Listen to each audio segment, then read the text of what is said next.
వెళుతూ ఉండాలి. వెళ్ళువాడి కష్టాన్ని నమ్ముకోవాలి, పర్సివరెన్స్ నమ్ముకోవాలి, డెడికేషన్తో ఉండాలి. ఆ రకంగా నేను నిజం చెప్తున్నాను. నేను ఎప్పుడు ఎక్కడ ఏ చెడు అలవాట్లకు కానీ, ఎక్కడ ఏ వయసెస్ కానీ, వ్యసనాలు కానీ లోను కాకుండా ఆంజనేయ స్వామి అనేవాడు నా ధ్యేయం. నాకు సినిమాలో నెంబర్ 1 అవ్వాలన్నది ఒకటే ధ్యేయం. ఆ రకంగా ముందుకొని వెళుతూ వస్తూ ఉండేవాడిని. ఈ లోపల అవమానాలు జరగకపోలేదు, ఎన్నో డిసప్పాయింట్మెంట్ జరగకపోలేదు. అయితే అప్పట్లో నాది బాగా గట్టిపడినటువంటి కాంక్రీట్ స్లాబ్, బాగా గట్టిపడినటువంటి పెరుగులాగా అయ్యాను కాబట్టి ఇవేమీ నాకు లేవు. వీటిని నాకు అనుకూలంగా మలుచుకున్నాను. ఒక గ్రద్ద పైకి ఎగురుతున్నప్పుడు తన స్వశక్తితోటి పైకి ఎదగదు. కొంతవరకు ఎగిరిన తర్వాత అక్కడ ఉండేటటువంటి గాలి పవనాలని అదును చూసుకుని వాటిలోకి ఎంటర్ అయ్యి ఆ యొక్క కరెంట్స్తో అది ఇంకొంచెం హైట్కి వెళ్తుంది. అందుకని నాకున్న పరిస్థితులు నాకు అనుకూలంగా మార్చుకొని నేను పైకి వెళ్తూనే వచ్చాను తప్ప ఎప్పుడు కిందకి పడలేదు. ఈ రోజుకి పడలేదు.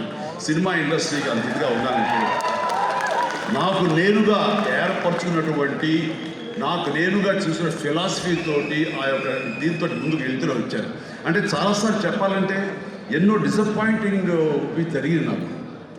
అంటే ఒక సినిమాలో నన్ను బుక్ చేసి మహానటుడు రామారావు గారితో అప్పట్లో ఒక సినిమా చేశాను, ఎదురులేని తిరుగులేని మనిషి అని. దేవి ప్రసాద్ గారు ప్రొడ్యూసర్. అందులో నేను, ఫటాఫట్ జయలక్ష్మి, ఆయన, రతి అగ్నిహోత్రి చేశారు రామారావు గారితో. ఆ సినిమాలో చాలా బాగా చేశారు. రామారావు గారి పక్కన మరొక హీరోగా నాకు అవకాశం వచ్చింది. అంతా ఎర్లీ స్టేజ్లోనే అనుకుంటాను. నాకు ఆ సినిమా ఫెయిల్ అయింది. ఆ తర్వాత మళ్ళీ అదే రామారావు గారితో మళ్ళీ సినిమా చేసే అవకాశం వచ్చింది ఒక దిగ్దర్శకులతోటి. అయితే నాకు డేట్లు ఇచ్చారు, నా మెజర్మెంట్స్ తీసుకున్నారు. నేను వెయిట్ చేస్తాను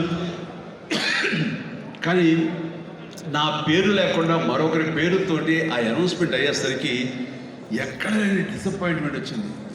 ఏంటిది అని ఆ రోజు నా ప్రొడ్యూసర్ పిలిచి, ఇదేంటంటే షెడ్యూల్ స్టార్ట్ అయిపోతుందంట, నాకు డేట్లు చెప్పారు, నేను ఆ డేట్లు ఎవరికి ఇవ్వకుండా నేను ఇక్కడ దాచిపెట్టాను, నేను ఎదురు చూస్తున్నాను అంటే, సారీ చిరంజీవి గారు, ఎలా చెప్పాలో తెలియక మేము టైం తీసుకున్నాము. ఎందుకంటే పోయిన సినిమా మీద ఫ్లాప్ అయింది కదా కాంబినేషన్లో, అందుకని దానికి గ్లామర్ ఉంటుందని మీరు వద్దనుకున్నామని. ఆ విషయం చెప్పచ్చు కదండి. అంటే ఆ టైంలో నేను నాతో సినిమా చేస్తే సినిమా ఫెయిల్ అవుతుందని ఒక బ్యాడ్ ఇది నా మీద స్ప్రెడ్ అయ్యే అవకాశాలు ఉన్నాయి. ఈరోజు సోషల్ మీడియా, ఆ రోజు ఇంత మీడియా లేదు కాబట్టి కానీ, లేదంటే ఎంత బ్యాడ్ అయ్యేదంటే నన్ను తిరిగి ఇతరులతో ఎవరైనా చేసి సినిమా ఫెయిల్ అవుతాయి, ఇది ఒక ఐరన్ లెగ్ అనే పరిస్థితి వచ్చేసరికి ఎక్కడో మళ్ళీ